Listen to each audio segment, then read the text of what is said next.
Alright, what's up everyone? Here I got the example for the last part of section 7.6.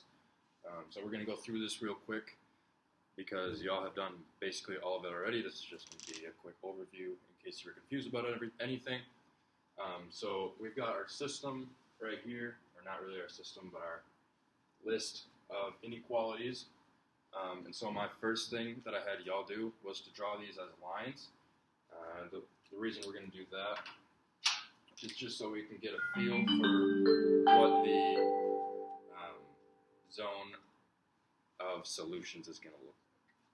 So x is greater than 0, so x equals 0. It's going to be a line straight up and down. Y equals 0 is going to be a line straight horizontal.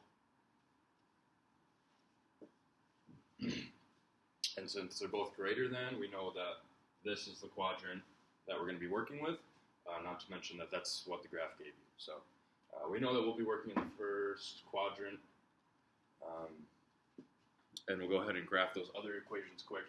So another thing that I had mentioned in the activity was to rewrite this as an equation that we could graph more easily. So I'm thinking something like slope-intercept form, where we have y equals mx plus b. So that's what I'm going to do here. I'm going to move x to the other side, so we have 4 minus x. 2y equals 4 minus x, if you can't see that. And then we'll just divide that whole thing by 2. So we'll get 2 minus 1 half x equals y.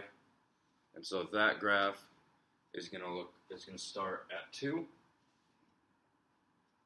And it's going to go down 1 over 2 for the rest of the way. And so here is that line. And as you can see, we're starting to get a little zone of where our solutions might be, because this was a less than or equal to equation. So we know that all the solutions are going to be below it because it's a less than equation. And lastly, x minus y equals 1. This is the same as y is equal to x minus 1. And since we're doing inequalities, inequality is y is greater than or equal to x minus 1. So the line is going to be here. Right? Yeah. It starts at minus 1 and it goes up and over, up and over. I got a little messy, but.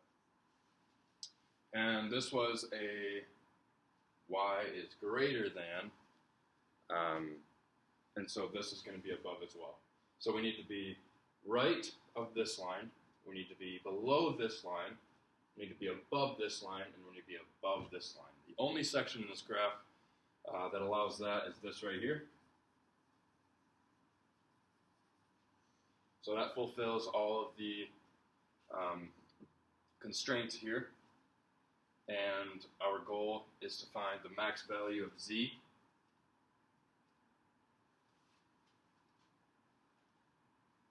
Yeah, so we're trying to find the max value of z. Sorry, the notes that I'm projecting have a plus sign right here, but it's really supposed to be equals, so that threw me off a little bit, but we're good. So we're going to find the max value of z, which is equal to 3x plus 2y. So here are our x and y values that we can plug into here that work with this. So yes, in theory, if we weren't given any of these, we could plug in a million and a million, and that would be the max for z. But the purpose of this is to find the max for z when we need to fulfill these requirements. So once we have this, we know that these fill the requirements, and of these, which one will give z the max value? That's what we're trying to find. And so to do that, the points that we're going to need to use are going to be called the vertices. And the vertices, so someone wanted some more color coordination on my videos. Good idea. So the vertices are going to be green, and that's going to be here, here, here, and here. And you might notice that those are the spots that the lines intersect. And right here, it's the coordinates are going to be 0, 2, down here 0, 0, right here 1, 0, and right here is going to be 2, 1. And I'll give you all a little piece of information here. When we're looking for the max values of things like this, it's always going to be one of the vertices. So once you find your shape, then we'll list out our vertices like we did. And I'll do that over here as well.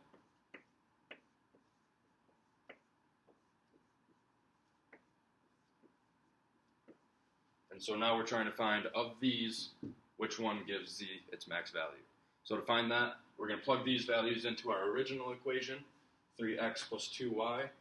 So 3 by 0 plus 2 by 2, 3 by 0 plus 2 by 0, 3 times 1 plus 2 times 0, or 3 times 2 plus 2 times 1. And so now we're trying to find the max, or the greatest number that comes out of these. 0 plus 4 is just 4. 0 plus 0 is 0. 3 plus 0 is 3. And 6 plus 2 is 8.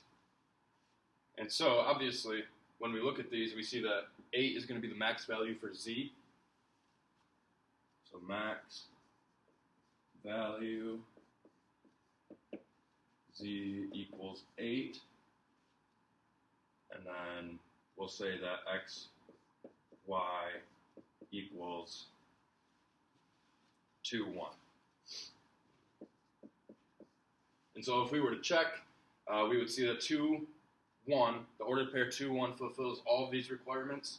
And of the numbers that fulfill these requirements, 2, 1 creates the highest possible z value. And so that's how we find the answer to that. That's what the question is asking. And this is what we can do with that.